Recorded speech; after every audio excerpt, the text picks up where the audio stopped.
Good morning, YouTubers. Day 3, or Chapter 3 of Book 1 in our Evil Bad Book Club. September 21st, 1992. Every muscle in my body aches. Yesterday, we spent 10 hours hiking, digging, and carrying loads of weapons through the woods. This evening, we moved all of our supplies from the old apartment to our new hideout. It was a little before noon yesterday when we reached the turnoff near Bellefonte and left the highway. We drove as close to our cache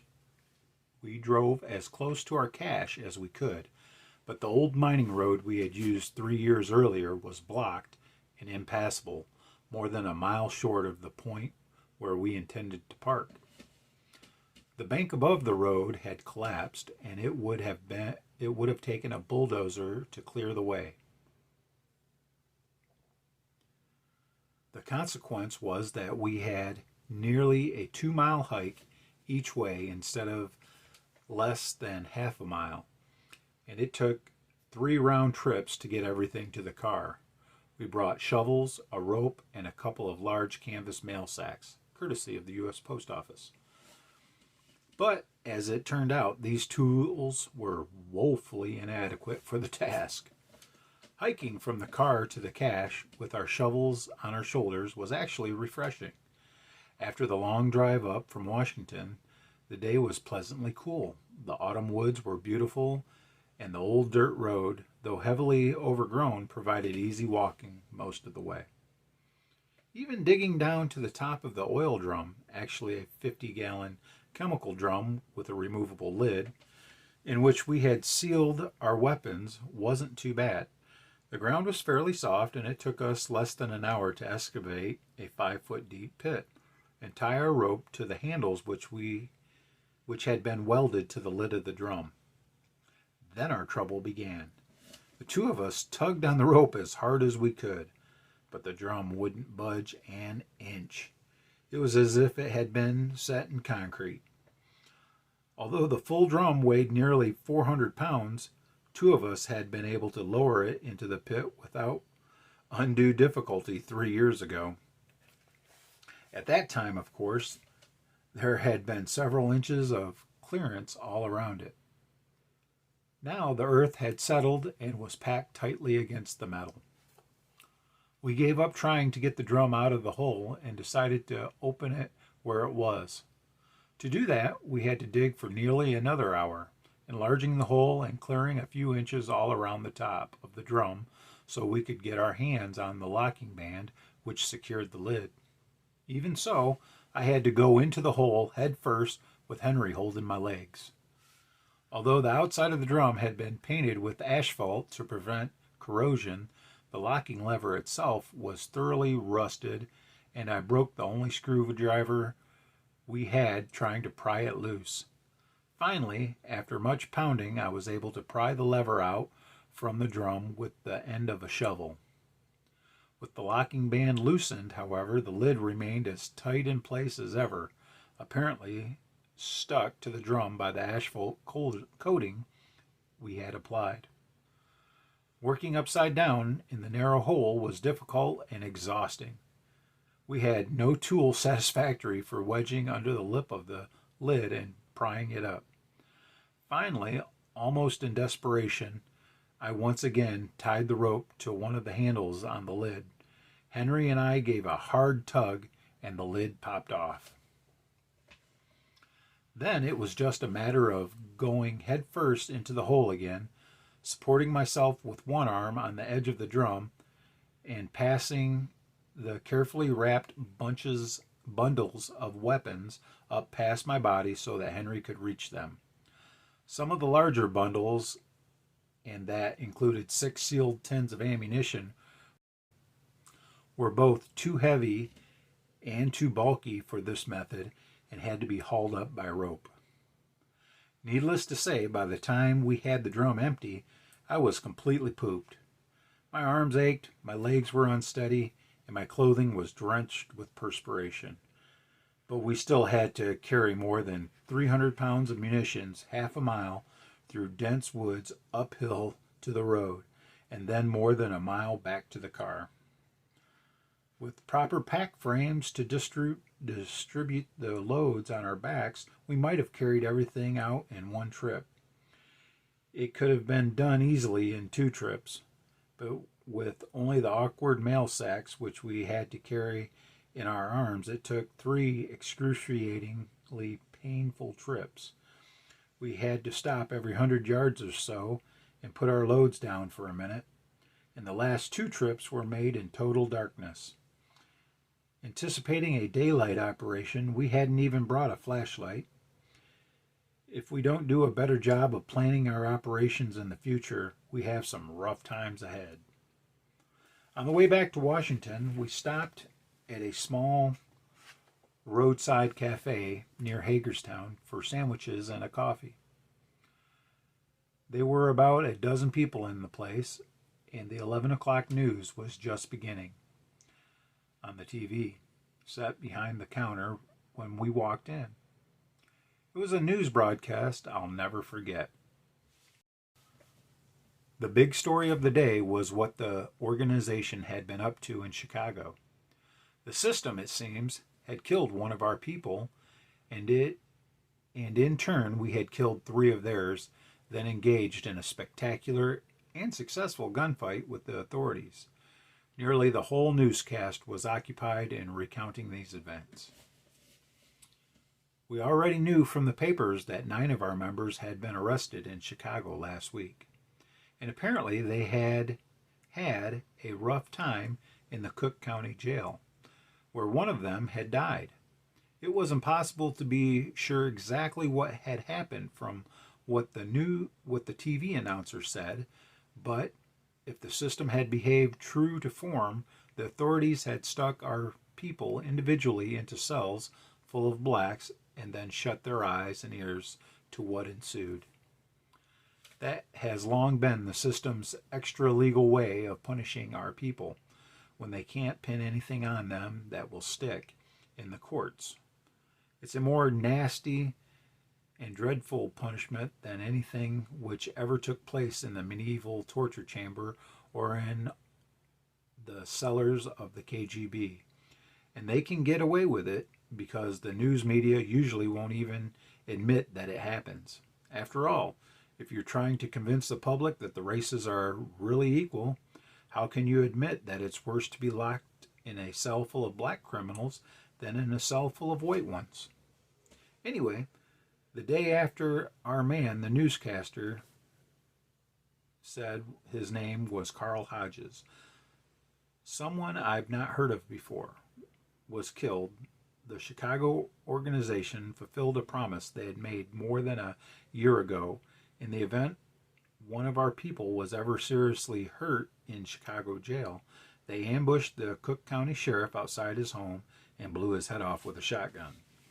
They left a note pinned to his body which read, "This is for Carl Hodges." That was last Saturday night. On Sunday, the system was up in arms. The sheriff of Cook County had been a political bigwig, a front-rank Shabbos Goy, and they were really raising hell. Although they broadcast the news only to the Chicago area on Sunday, they trotted out several pillars of the community there to denounce the assassination and the organization in special TV appearances. One of the spokesmen was a responsible conservative, and another was the head of the Chicago Jewish community. All of them described the organization as a gang of racist bigots and called on all right-thinking Chicagoans to cooperate with the political police in apprehending the racists who had killed the sheriff. Well, early this morning, the responsible conservative lost both his legs and suffered severe internal injuries when a bomb wired to the ignition of his car exploded. The Jewish spokesman was even less fortunate. Someone walked up to him while he was waiting for an elevator in the lobby of his office building, pulled a hatchet from under his coat, cleaved the good Jew's head from crown to shoulder blades, then disappeared in the rush hour crowd. The organization immediately claimed responsibility for both acts. After that, it really hit the fan.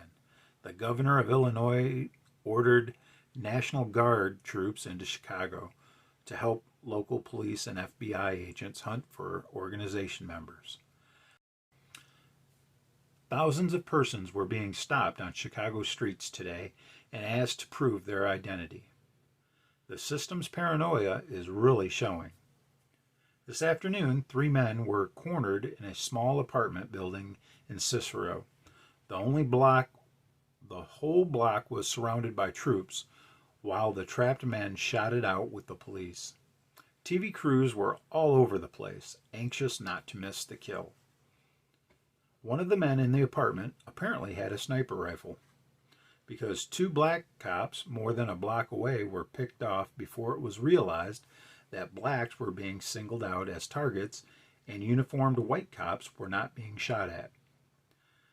This white immunity apparently was not extended to the plainclothes political police, however, because an FBI agent was killed by a burst of submachine gun fire from the apartment when he momentarily exposed himself to hurl a tear gas grenade through a window.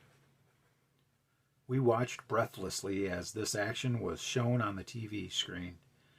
But the real climax came for us when the apartment was stormed and found empty.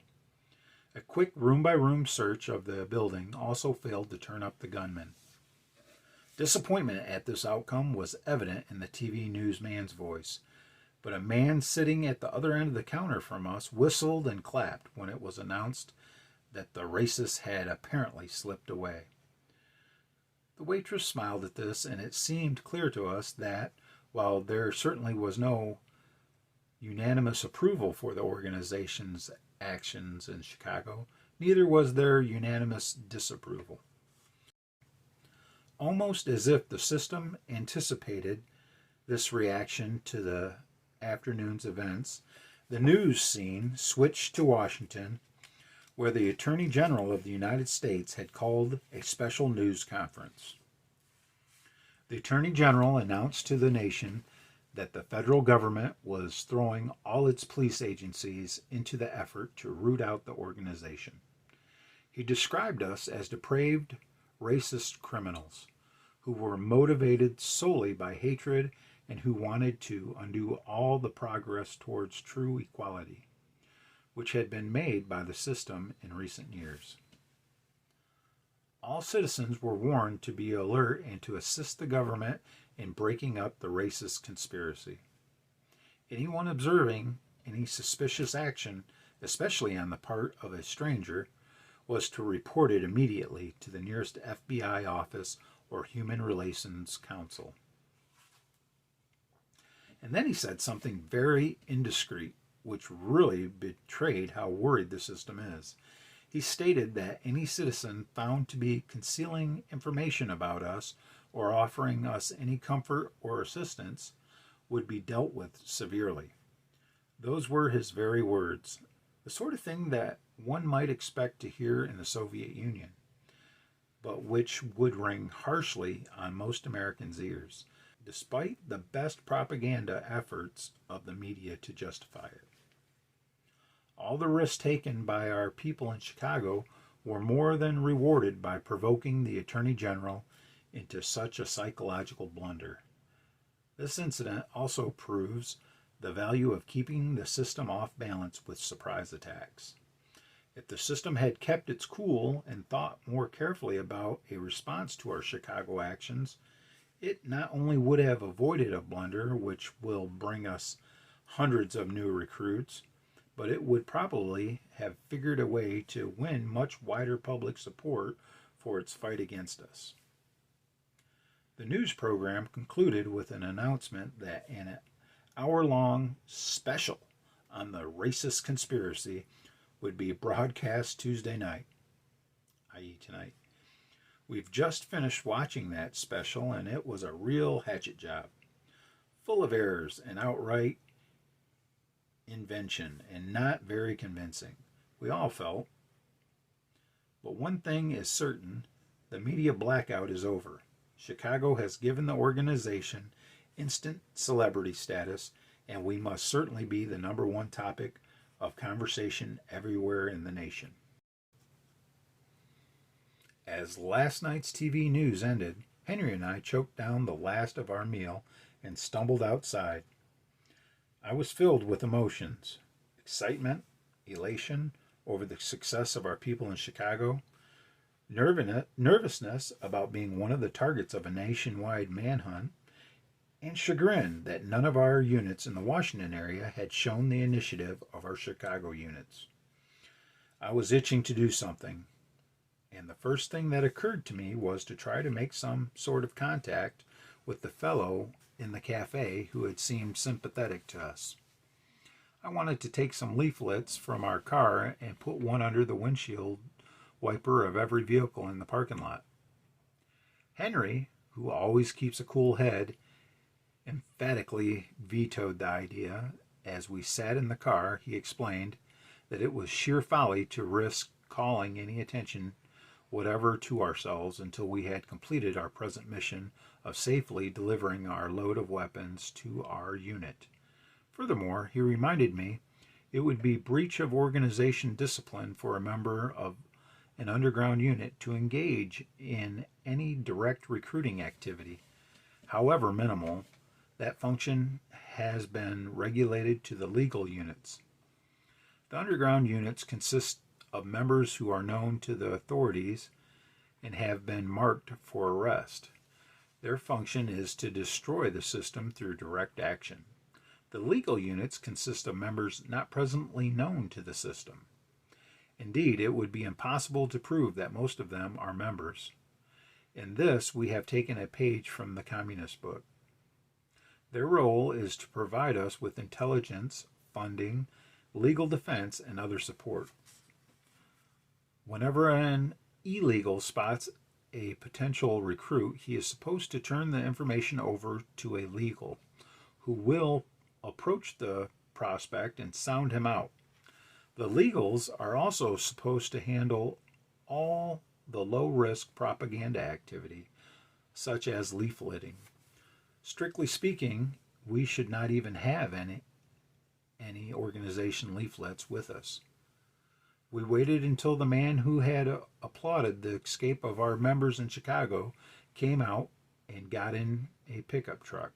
We drove by him and noted his license number as we pulled out of the lot. When the network is established, the information will go to the proper person for a follow-up. When we arrived back at the apartment, George and Catherine were as excited as Henry and I. They had also seen the TV newscast. Despite the exertions of the day, I could no more sleep than they, and we all piled back in the car, George and Catherine sharing the back seat with a part of our greasy cargo, and went to an all-night drive-in. We could stay in the car and talk safely there without arousing suspicion, and that's what we did until the early morning hours. One thing we decided was that we would move immediately to the new quarters George and Catherine located yesterday. The old apartment just wasn't satisfactory. The walls were so thin that we had to whisper to one another to avoid being overheard by our neighbors, and I'm sure that our irregular hours had caused the neighbors to speculate on just what we were doing for a living. With the system warning everyone to report suspicious-looking strangers, it had become downright dangerous to us to remain in a place with so little privacy. The new place is much better in every way except the rent. We have a whole building to ourselves. It is actually a cement block commercial building, which once housed a small machine shop in a single garage-like room downstairs with offices and a storeroom upstairs. The place has been condemned because it lies on the right-of-way for a new access road to the highway, which has been in the planning stages for the last 4 years. Like all government projects these days, this one is also bogged down, probably permanently. Although hundreds of thousands of men are being paid to build new highways, none are actually being built. In the last 5 years, most of the roads in the county have deteriorated badly, And although one always sees repair crews standing around, nothing ever seems to get fixed. The government hasn't even gotten around to actually purchasing the land it has condemned for the new highway, leaving the property owners holding the bag. Legally, the owner of this building isn't supposed to rent it, but he evidently has an arrangement with someone in City Hall. The advantage for us is that there is no official record of the occupancy of the building. No social security numbers for the police, no county building inspectors or fire marshals coming around to check. George just has to take $600 in cash to the owner once a month. George thinks the owner, a wrinkled old Armenian with a heavy accent, is convinced we intend to use the place for manufacturing illegal drugs or storing stolen goods, and doesn't want to know the details. I suppose that's good, because it means he won't be snooping around. The place really looks like hell on the outside. It's surrounded on 3 sides by a sagging, rusty chain-link fence. The grounds are littered with discarded water heaters, stripped-down engine blocks, and rusting junk of every description. The concrete parking area in the front is broken and black with old crankcase oil. There is a huge sign across the front of the building, which has come loose at one end. It says Welding and Manufacturing, J.T. Smith & Sons. Half the window panes on the ground floor are missing, but all the ground floor windows are boarded up on the inside anyway. The neighborhood is a thoroughly grubby light manufacturing area. Next door to us is a small trucking company, garage, and warehouse. Trucks are coming and going at all hours of the night, which means the cops will not have their suspicions aroused if they see us driving in this area at odd hours. So having decided to make the move, we did it today. Since there was no electricity, water, or gas in the new place, it was my job to solve the heating, lighting, and plumbing problems while the others moved our things. Restoring the water was easy as soon as I had located the water meter and gotten the lid off. After turning the water on, I dragged some heavy junk over the meter so no one from the water company would be likely to find it, in case anyone ever came looking. The electric problem was a good deal more difficult. There were still lines up from the building to a power pole, but the current had been shut off at the meter, which was an outside wall. I had to carefully knock a hole through the wall behind the meter from the inside and then wire jumpers across the terminals. That took me the better part of the day. The rest of my day was occupied in carefully covering all the chinks in the boards over the downstairs windows and in tacking heavy cardboard over the upstairs windows so no ray of light can be seen from the building at night. We still have no heat and no kitchen facilities beyond the hot plate we brought over from the other place, but at least the John works now and our living quarters are tolerably clean, if rather bare. We can continue sleeping on the floor in our sleeping bags for a while, and we'll buy a couple of electric heaters and some other amenities in the next few days. So there you go, folks. So I'll do a breakdown of this probably later today. Check that out at 8 today. I'm trying to do these readings, trying to release those at 8 in the morning. So look for those about 8 a.m. every day. If I can, I'll do it Monday through Friday.